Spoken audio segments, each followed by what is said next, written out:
Ce journal vous est offert par DACO SARL, société d'expertise comptable et de fiscalité.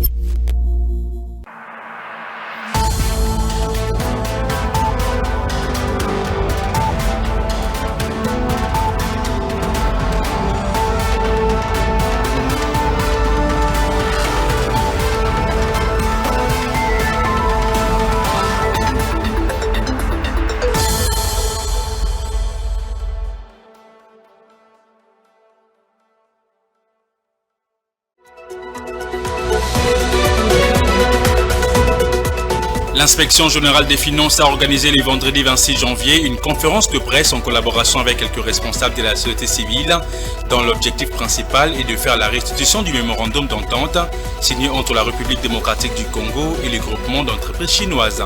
Le détail dans ce journal. Le cours de quelques produits miniers marchands d'exportation ont enregistré une légère hausse sur le marché international à la période allant du 22 au 27 janvier 2024. C'est le cas du zinc, du cobalt et du tantal. Par ailleurs, le cuivre, le tin, l'or et l'argent ont accusé une baisse de prix au cours de la même période.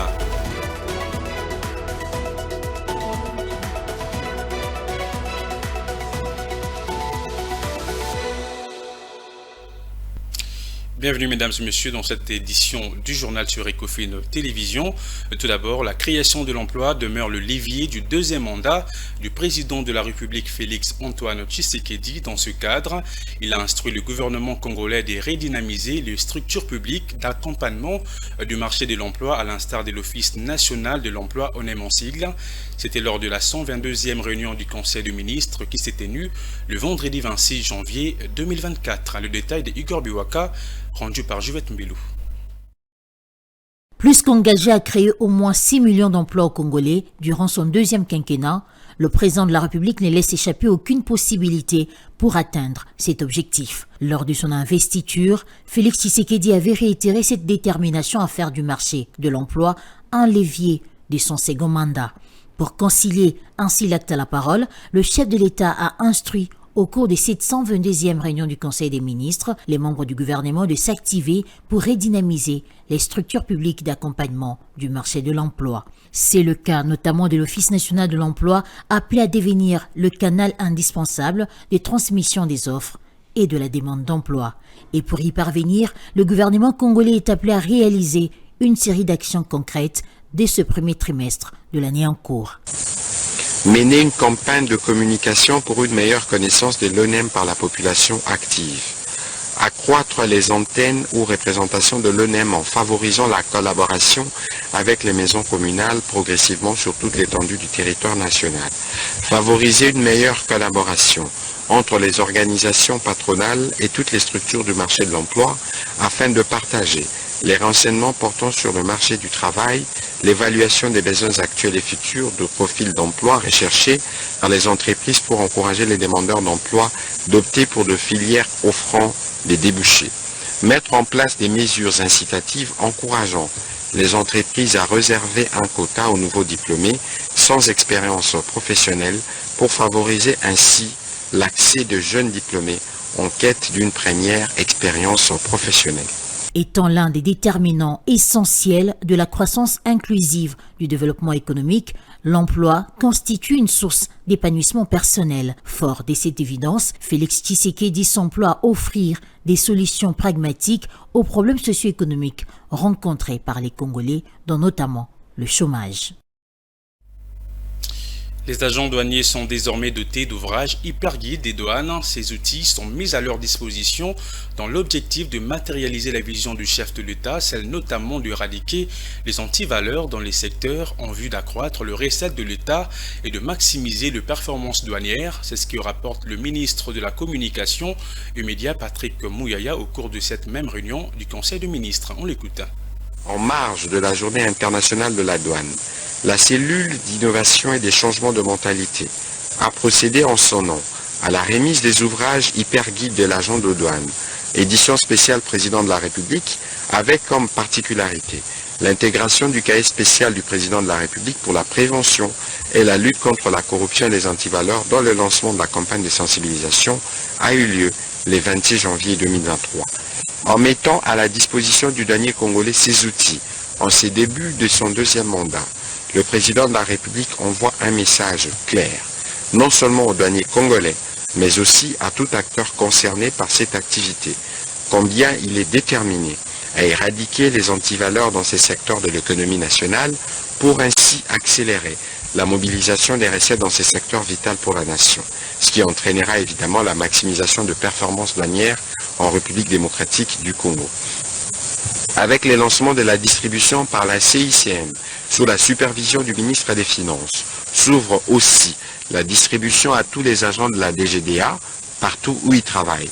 Cet effort logistique de distribution est assuré en collaboration avec le partenaire Africa Union Financial Service AUFS pour s'assurer que chaque douanier reçoive son kit.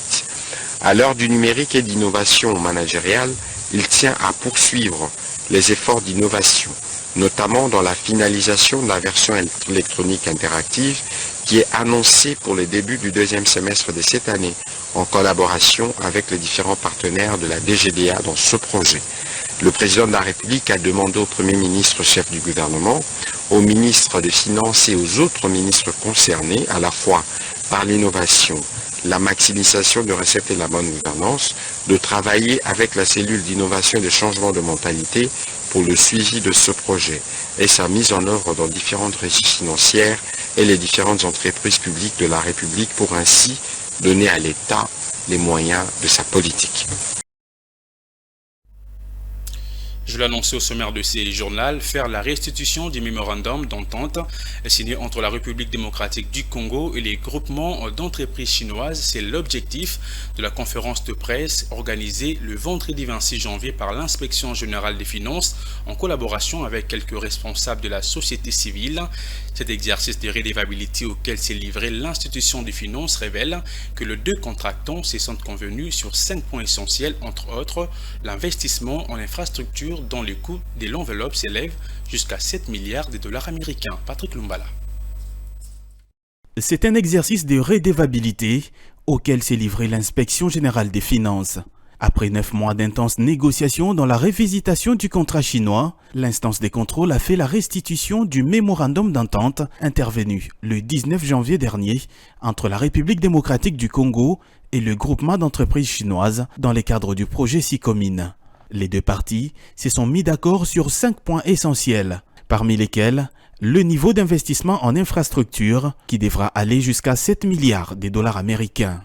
La République démocratique du Congo va bénéficier de 7 milliards de dollars américains en investissement d'infrastructures, ce qui permettra un désenclavement total de beaucoup de provinces dans notre pays.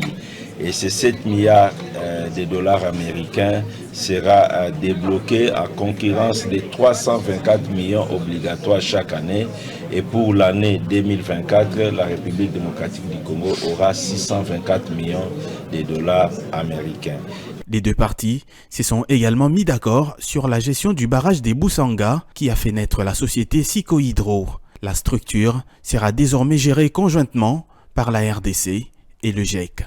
Les parties se sont mis d'accord que désormais la République démocratique du Congo détiendra 40% d'actions dans la gestion de ces barrages et les groupements d'entreprises chinois détiendra 60%. Les 40% reconnus à la République démocratique du Congo va constituer une minorité de blocage en ce qui concerne les décisions des conseils d'administration. Autre point d'accord, la partie congolaise sera désormais responsabilisée dans la gestion de la SICOMINE, tant sur les plans techniques, financiers et commerciaux.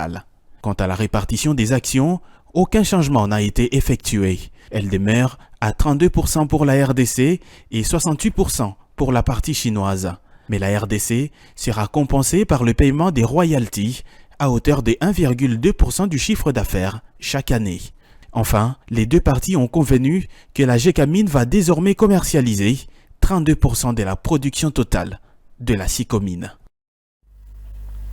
Restons toujours dans ce même chapitre. Au sortir de cette conférence organisée par l'Inspection générale des finances et la société civile, le PCA de l'Observatoire de la dépense publique, Florimond Mouteba, a indiqué que les mémorandums d'entente signés par la République et les groupements d'entreprises chinoises dans le cadre du dossier 6 communes est un grand pas. Le président de l'ODEP promet de suivre de près la mise en œuvre de cet accord. On l'écoute dans ses propos recueillis par Juvette Mbelou et Jurès Lutété. La lutte pour ce projet, on se l'est approprié depuis très longtemps. Vous savez, dès le départ, quand le rapport est sorti, nous avons fait un point de presse très très important pour réclamer, exiger que le Congo récupère ses intérêts dans ce projet. Maintenant, la négociation, c'est une négociation, comme disait l'inspecteur général tout à l'heure, c'est-à-dire qu'on gagne, on peut perdre certaines choses. Et donc, nous pouvons nous conclure aujourd'hui que ceci est un pas en avant, un important pas en avant. Il n'est pas dit que ce n'est pas perfectible, mais c'est un grand pas en avant. Voilà donc pour nous, quand nous revenons en arrière, c'était en 2008, hein, c'est ça?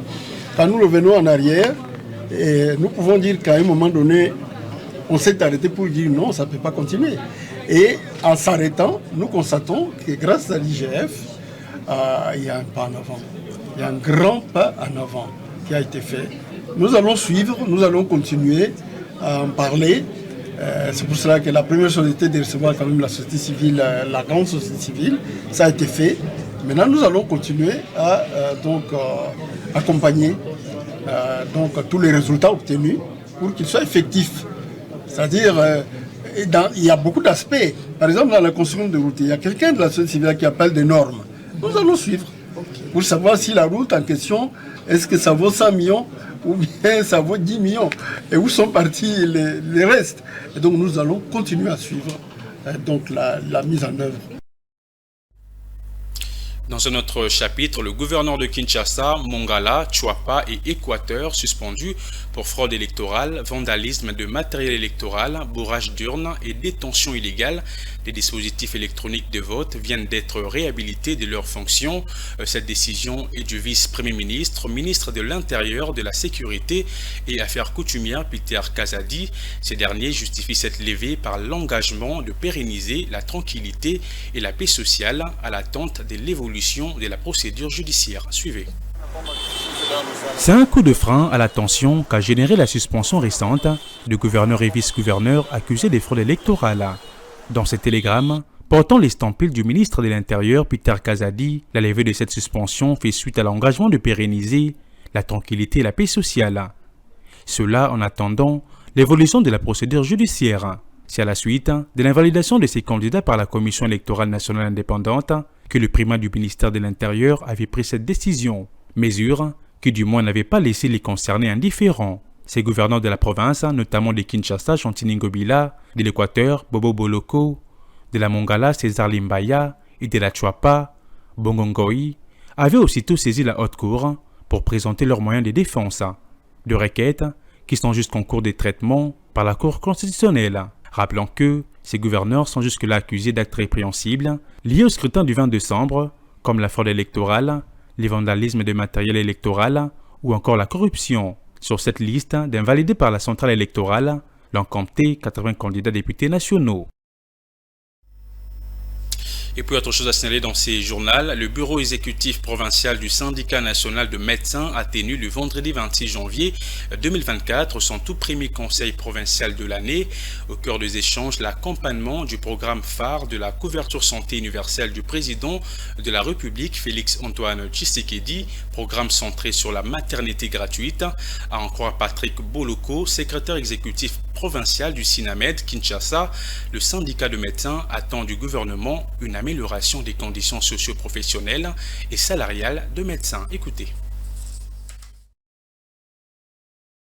Les médecins membres du SINAMED ASBEL soutiennent le programme phare de la vision du chef de l'État sur la couverture santé universelle centrée sur la gratuité des services de santé maternelle et néonatale. Ils espèrent que pour ces nouveaux mandats, Un accent particulier sera placé sur les acteurs principaux de la réussite de ce programme, à savoir les personnels soignants en général et en particulier le médecin. Le succès et la réussite de ce programme exigent l'implication totale et sans faille des médecins ainsi que l'amélioration des conditions socio-professionnelles. Le médecin attend de ce nouveau gouvernement qui sera mis en place que l'amélioration des conditions salariales soit prise en compte dans le prochain budget de l'État. Seule la lutte libère, que vive le SINAMED, que vive la République démocratique du Congo. Je vous remercie.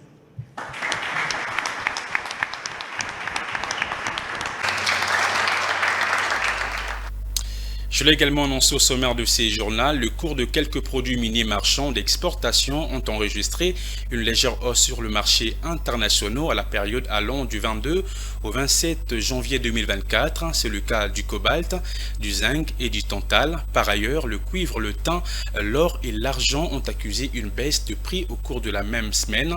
C'est ce qu'indique la Commission nationale de Mercurial, structure du ministère du Commerce extérieur. Selon la note de la Commission nationale de Mercurial du ministère du Commerce extérieur, le prix de la tonne de cobalt se négocie à ce jour à 28 445 $ américains contre 28 444 $ tels que vendus à la semaine du 15 au 20 janvier. Cela représente en proportion une légère augmentation de 0,001%. La tonne du zinc et les kilogrammes de tantal connaissent également une embellie des cours à la période sous examen, soit une hausse respective de 0,002% et 1,98%. Contrairement à ces produits qui ont accusé une légère augmentation des cours, les cuivres, les tins, l'or et l'argent se sont affichés à la baisse sur les marchés internationaux. Leurs prix s'établissent respectivement à moins 0,56% la tonne, moins 0,01% la tonne, 0,48% et 1,32% les grammes. Outre le produit minier, la note de la Commission du ministère du Commerce extérieur a renseigné également de l'évolution des prix de produits agricoles et menus forestiers. Dans ces registres, seul le café Robusta a observé une hausse de 2,05% du prix sur le marché international, soit 2,98 contre 2,92 $ les kilogrammes. Quant au café Arabica, il a connu une régression des cours de moins 5,11%. S'agissant du cacao, du caoutchouc, de la papaïne, des écorces de quinquina, de la poudre de totakina, du sel de quinine et de la raolfia, leurs prix ont demeuré stables sur les marchés internationaux au cours de la période sous revue. Et pour terminer, la pratique de la perception d'argent auprès des conducteurs de transports en commun par des chargeurs de passagers s'observe de plus en plus dans des parkings à Kinshasa. Cette pratique reconnue par l'autorité provinciale suscite plusieurs réactions au sein de l'opinion. Si certains ne plaident que pour sa suppression car l'estimant à la base notamment de la hausse de la tarification de transport, d'autres par ailleurs insistent sur le bon usage de frais générés par cette pratique. Suivez. Nous nous trouvons dans tout le parking à Kinshasa, avec une mission bien particulière, celle d'indiquer aux passagers la destination des véhicules de transport en commun. Ces jeunes hommes à qui l'on attribue, de par leur mission, l'appellation des chargeurs de passagers vivent de cette activité qui leur apporte des gains. Pour un taxi, le conducteur paye 500 francs et pour un taxi-bus, 1000 francs. L'exercice de ce métier est expliqué par l'un d'entre eux. Nous taxons le prix du chargement de passagers à 500 francs pour le taxi et à 1000 francs congolais pour le taxi-bus.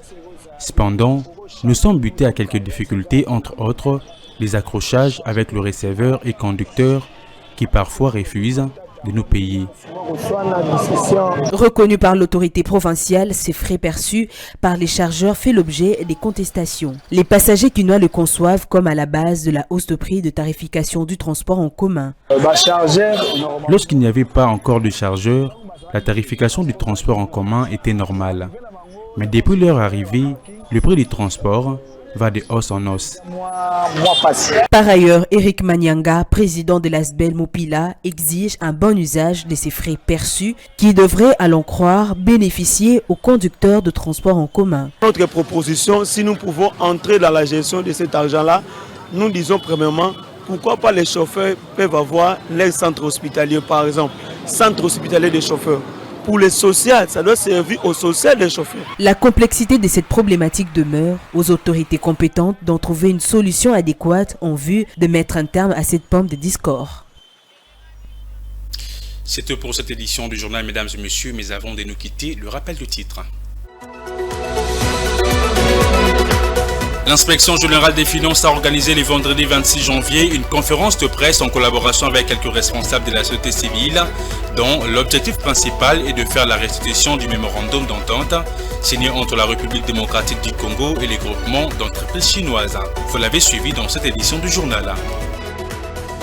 Le cours de quelques produits miniers marchands d'exportation ont enregistré une légère hausse sur le marché international à la période allant du 22 au 27 janvier 2024. C'est le cas du zinc, du cobalt et du tantal.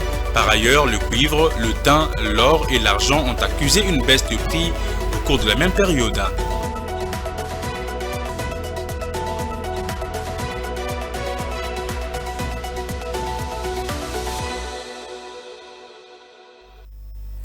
Ce journal est complètement terminé. Mesdames et messieurs, merci de l'avoir suivi et excellente suite des programmes sur Ecofin Télévision. Au revoir.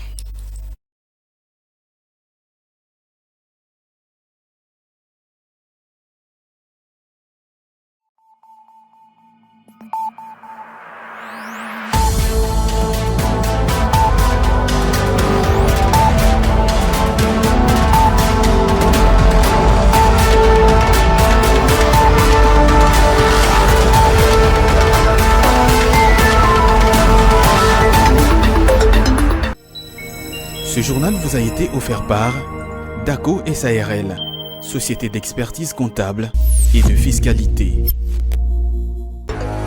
Dans une sphère médiatique, essentiellement tournée vers des contenus généralistes, où l'originalité n'a plus sa place au chapitre, où le secteur de l'économie et finance, pourtant poumon d'un État, sombre dans les oubliettes, voici enfin Ecofin Télévision. Économie et finance télévision, votre chaîne thématique essentiellement économique, vous offre un contenu original. Nous traitons des questions monétaires, commerciales, énergétiques, minières, pétrolières et environnementales. Notre créneau, vous proposer des informations, des analyses, des perspectives et prévisions économiques. Ecofin Télévision vous permet également de comprendre la coopération entre les États et les institutions, sans oublier l'épineuse question de la dette.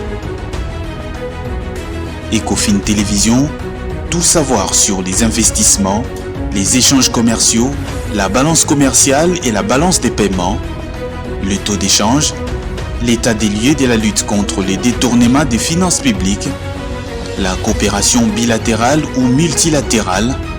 Ecofin Télévision vous explique comment l'économie nationale est directement liée à l'économie mondiale.